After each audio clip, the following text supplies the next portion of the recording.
Bibliophiles of the internet, my name's Adriana, and today I'm here to give you 5 reasons to read Mason Deaver's debut novel, I Wish You All the Best. This is a newly released Own Voices queer YA book about Ben, who has just come out to their parents as non-binary, only to be immediately kicked out of their house. Without any time to pack or so much as grab their shoes, Ben finds themselves on the street with only their previously estranged sister Hannah as a viable contact. Luckily, she welcomes Ben to come stay with her and her fiancé for the foreseeable future, but that means everything in Ben's life is about to change. Now Ben is transferring high schools, considering seeing a therapist to unpack what happened with their parents and the trauma of that experience, and just figuring out where they belong in this new space. At their new school, Ben meets an attractive, charming, charismatic classmate named Nathan, who is definitely giving Ben a reason to believe again in happiness. Trigger warnings for parental abuse, misgendering both accidentally and on purpose, transphobia, homophobia, brief suicide idealization, and descriptions of anxiety and panic attacks. Reason number 1 to read this book is that it's basically a love letter to the importance of safe spaces. When you think about it, this is the crux of the inciting incident. Things and people in Ben's life that were once sacred and safe are now suddenly fundamentally unsafe.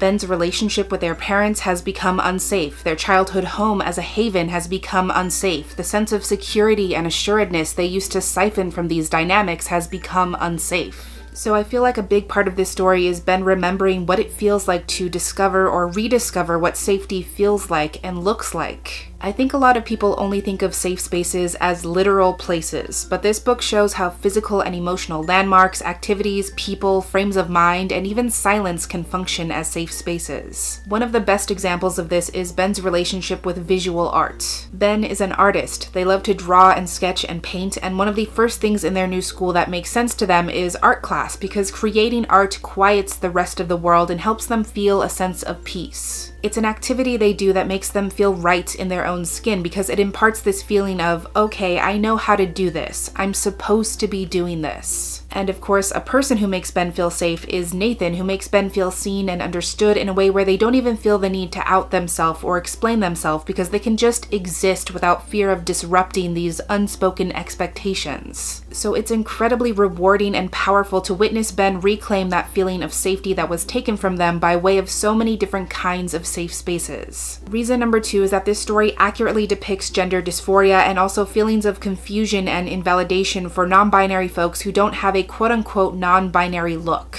As a non-binary person myself, I can speak to the fact that a big hurdle standing between you and accepting your non-binary existence is not understanding where your body fits. Especially because Ben is basically starting this new life, part of which is having to buy a new wardrobe, they definitely have questions about how their relationship with their body and with fashion even works. For me, this is especially real because it's made very clear that Ben does not have a body that can be described as traditionally androgynous. There are so many issues with how we think about what it means to be androgynous or gender neutral, and those issues stem from how the androgynous bodies we picture are pervasively white, stick-thin bodies with absolutely no hint of curves, bumps, or body fat. The message is that androgyny is masculine, or more specifically, an absence of distinguishable quote-unquote gendered traits or body types, and that gets internalized by NB folks so much more than you think. So to see Ben having like an otherwise normal day and then getting stopped short when they realize that they don't like the way their body looks in their outfit, or they just don't feel confident or authentic in their gender expression, that is realistic. That's as real as it gets, because part of what it means to be non-binary is to remind yourself that by definition your body is a non-binary body, and even if you're not always happy with it, it's still enough. Related to that, reason number 3 is that this story addresses misgendering with so much thoughtfulness. This story makes a point to emphasize and fixate on misgendering and how the phenomenon of misgendering is so built into our patterns of speech to the point where it seems innocuous when it's actually insidious. Every time someone says him or his or man or young man or brother or son or dude, you see Ben doing that mental double take and you realize how grating that everyday experience becomes. It's constant, it's endless, and every time you're assumed to be cis, it never hurts any less. This is shown throughout the book because part of Ben being traumatized by their parents' reactions and starting over in a new place is that out of necessity and a need for safety, they do go back into the closet. And even though they've made that choice for their own safety and their own peace of mind, being assigned the incorrect pronouns and gendered terms is never an easy experience. You see Ben fixating on those mistakes, and that's really how it is. I know for myself, whether it's out of necessity or just not having the energy to correct folks, every time I'm misgendered, which happens countless times a day, those one or two words just blare in my mind like sirens and drown out everything else. Someone could be saying like the nicest, most complimentary, most thoughtful thing about me, and those words would still be just too big and too loud for me to even focus on anything else. The way gendered language is so built into our everyday lives is low-key toxic, and this story does a great job of showing a character who is constantly being confronted with that. Reason number 4, this book is great about acknowledging imperfections and emotional messiness. I think when we read contemporary stories, especially those that involve love and romance, we expect things to magically fall into place at some point. Things are never easy or straightforward or one size fits all for Ben at any point in this book.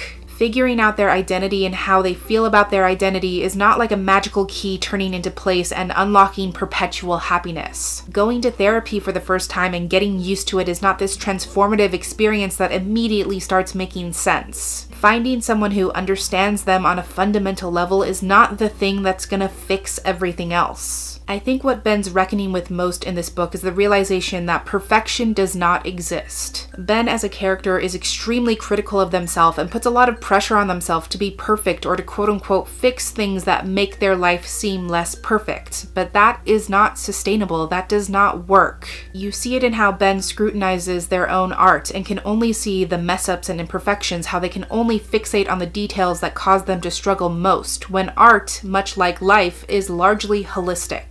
The best thing you can do for yourself is to find what works, what's good, and focus on creating more of that instead. Ben really has to learn that throughout this story, and I love this book for its honesty in that respect. Which leads me to reason number 5. The crux of this story is really about accepting yourself.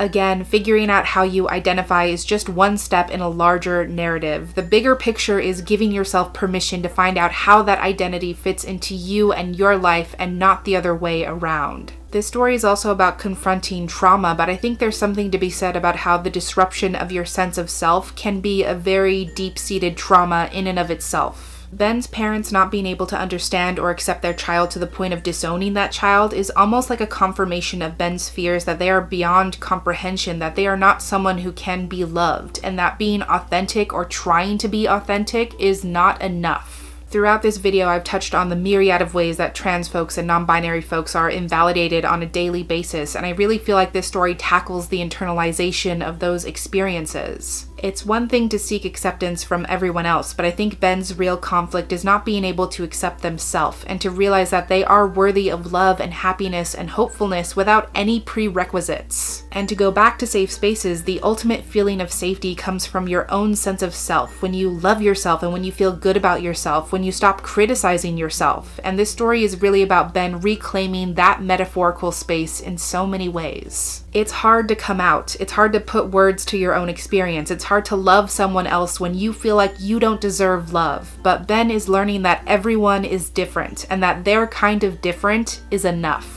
This is an incredible book that should not be missed, and it's gonna change lives. If you've read it yourself or if it's something you'd like to read in the future, I would love to discuss in the comments. But that's everything I had for this review today. Thank you so much for watching this video. I really hope that you enjoyed it, and I'll catch you on the flip side of the page. Bye!